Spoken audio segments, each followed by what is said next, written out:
জননেত্রী শেখ হাসিনা ক্রীড়া অবকাঠামো উন্নয়ন, আন্তর্জাতিক প্রতিযোগিতায় অংশগ্রহণে সহায়তা এবং নারী ক্রীড়াবিদদের অংশগ্রহণ ও স্বীকৃতি বৃদ্ধির ওপর সবসময় গুরুত্ব দিয়েছেন। নারী পুরুষদের ভেদাভেদ দূর করে জাতীয় ক্রীড়া কর্মসূচি ও আর্থিক সহায়তার মাধ্যমে তরুণ তরুণীদের খেলাধুলার অংশ নিতে উৎসাহিত করার উদ্যোগও নিয়েছেন। আমি বাংলাদেশকে ভালোবাসি। আসুন আমরা সবাই মিলে এমন একটি বাংলাদেশ গড়ে তুলি যেখানে শান্তি, মানবিকতা, ন্যায় বিচার এবং আশা হবে আমাদের সবচেয়ে বড় শক্তি। আল্লাহ আমাদের প্রিয় বাংলাদেশকে শান্তি, সমৃদ্ধি ও কল্যাণ দান করুক। সবাইকে ধন্যবাদ। জয় বাংলা। মিলে গেলে আওয়ামী লীগ, বিএনপি আইলে বিএনপি, জাতীয় পার্টি জাতীয় পার্টি, মুনাফিক গেলে মুনাফিক, এজিদে মুনাফিক গেলে মুনাফিক, কাফের হলে কাফের। যে মাদা সাদা দেন বৃষ্টি দেখো, সে মাদা মেঘ সাদা ধরো, এইরকম করে সাইরা তো কথা কন ঠিক না বেটি?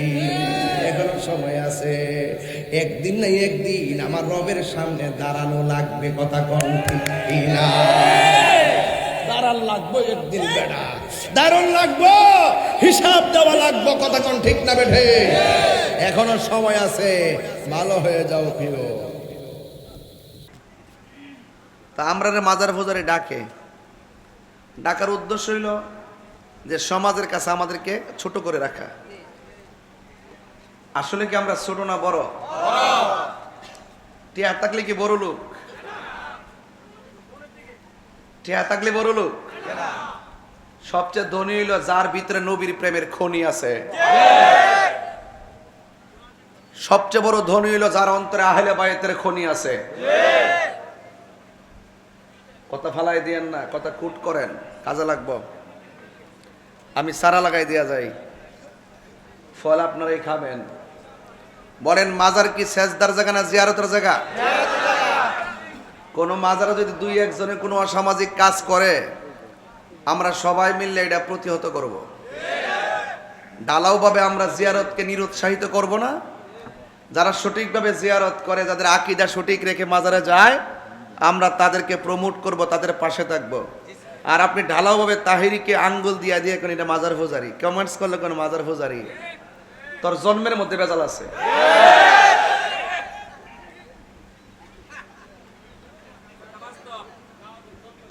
কয়েকদিন আগে বেহেশতের টিকিট বেচছে না?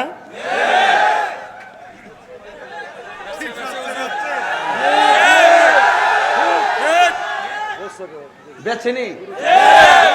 এখন কি ব্যবসা আছে? এখন কি কেউ বেচে? কে রে? নির্বাচন শেষ, নির্বাচন শেষ, নির্বাচন নির্বাচন শেষ। আবার যখন নির্বাচন আইব আবার বেচা শুরু করবো টিকিট। তো এরা যে জান্নাতের টিকিট বেচে, এই টিকিট আমরা লাগতো না, কথা কোন ঠিক কিনা? জান্নাতের অফার দেওয়া মানুষগুলো অফার শেষ হওয়ার পর আফার হলে আড্ডা মারে।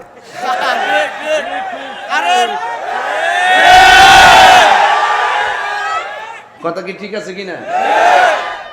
আমরা একদিন কইছে সামাজিক কাজ করতাম, আমি আবার ইমানে বাজারে অনেক কঠিন, আমি আবার ওই যে নরম সুজের মানুষ না। নামাজের ওয়াজ আমি সব জায়গাত করি না, যেখানে প্রবলেম সেখানে আমি আকীদার ওয়াজ করি, ইমানের ওয়াজ করি। আমার প্রশ্ন হইল, নবীর মিলাদ নাই যে কহে মুশরিক, কথা কি ঠিক কিনা? নবীর শুরু আছে, নবীর শুরু আছে, আল্লাহর শুরু নাই। আর আমরা এরকম মাজার পূজারি। তাইলে আজকে এই এলাকার যদি ওই রকম লোক থাকে, তাহলে আল্লাহর রাস্তা আমার আকীদার প্রচার করেন।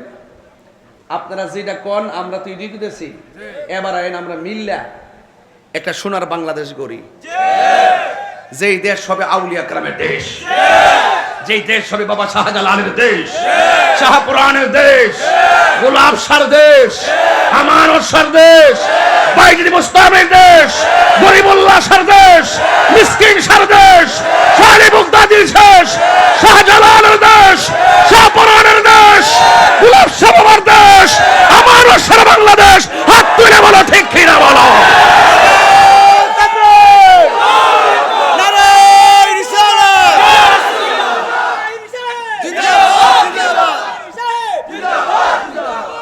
আপনারা কি আমার কথা রাগ করেছেন? গোসা করেছেন? সামনে হলো রবিউল আউয়াল। জোরে বলেন, সামনে কি মাস? আমি কি কোনো দলের নাম নিয়েছি? কাউকে নাম বলেছি? তাহলে যার গায়ে লাগে লাগতেই পারে। কথা কোন ঠিক কিনা? তাহলে বলেন, মাজারে কি শরীয়ত বহির্ভূত কাজ করা যাবে? অসামাজিক কাজ করা যাবে? মাজারের চত্বরে গাঞ্জা খাওয়া যাবে? বাবা খাওয়া যাবে? নেশা করা যাবে? এই পবিত্রতা শুধুমাত্র অন্যরা রক্ষা করবেন, সেটা আমরাও রক্ষা করব। তাহলে আসেন আমরা আপনারা মিলি, মিললে মাজারকে ভাঙবো কেন? মাজারকে সুরক্ষা দিব। এই দেশে ইসলাম মানিয়েছেন আল্লাহর ওলিগণ। কথা বলেন ঠিক কিনা? আজ পর্যন্ত কোন ওলি আল্লাহরা, Mujaddid Al Hasani was born 149 before the birth of Christ, Hind of Punjab, তিনি কি কোনো কিতাবে লিখেছেন মিলাদুন নবী হারাম? গাউসে পাক লিখেছেন? কথা কনা। গাউসে পাক লিখেছেন? খাজা গরিবে নওয়াজ লিখেছেন? মুজাদ্দিদ আল হাসানি লিখেছেন? বাহাউদ্দিন নকশবন্দি লিখেছেন? শাহজালাল লিখেছেন? সব ওলিয়া উলারা, চার মাযহাবের ইমাম, চার তরিকার ইমাম, সাহাবা ইকরাম, তাবিঈন, তাবিঈন, আইএমএ, মুজতাহিদিন, মুতাকাদ্দিমিন, সলফে সালিহিন, আব্দুল্লাহ গৌস, আওতাদ সহ সবাই কি কোনো কিতাবে লেখছে মিলাদুন নবী হারাম? তা আপনি মিলাদুন নবী লেখলে আপনার শরীরে জ্বলে কেন? তার মানে বোঝা গেল আপনি আমার নবীর খাঁটি উম্মত হতে পারেন নাই। তার মানে প্রমাণ হয়ে গেল আপনারা ডলারের কাছে বিক্রি হয়ে গেছেন। আমরা আগেও ছিলাম সুন্নি, এখনো সুন্নি, কালকেও বলবো সুন্নি, পরশুদিনে বলবো সুন্নি, এখানে লাশ পড়লো বলবো সুন্নি। আমাদের ইমানের সিএস বিএস আরএস দখল আছে। আমাদের সিএস আরএস বিএস দখলের সব ঠিকানা হলো সোনার মদিনা। এটা হলো আমার একটা প্রাথমিক কথা বললাম। এবার বলছিলাম মাসটা রবিউল আউয়াল। মাসটা কি বাবা? রবিউল আউয়াল।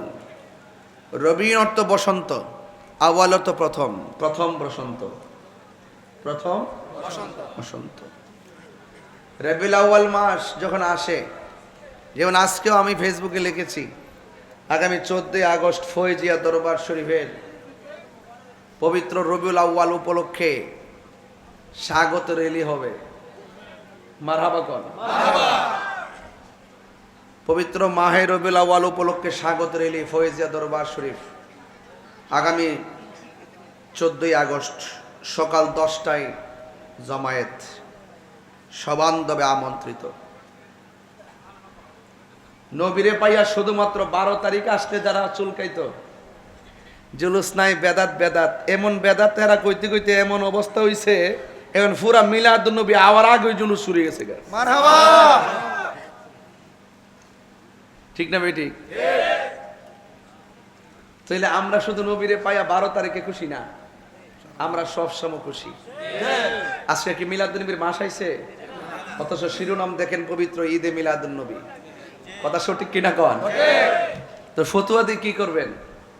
অনেকে বলে 2 ঈদ ছাড়া কোনো ঈদ নাই, বলে কি বলে না? আমি বরং যারা বলে 2 ঈদ ছাড়া কোনো ঈদ নাই, এদের ঠিকানা জাহান্নামে। কি এদের ঠিকানা কি? এখন বলবেন হুজুর আপনি একটা জাহান্নামে পাঠা দিন, কি লেগে? জান্নাতের টিকিট দেয়, এটা দোষ নাই। আর আমি যেটা কইছি এটা ওই বই, এটা কোনো সন্দেহ নাই।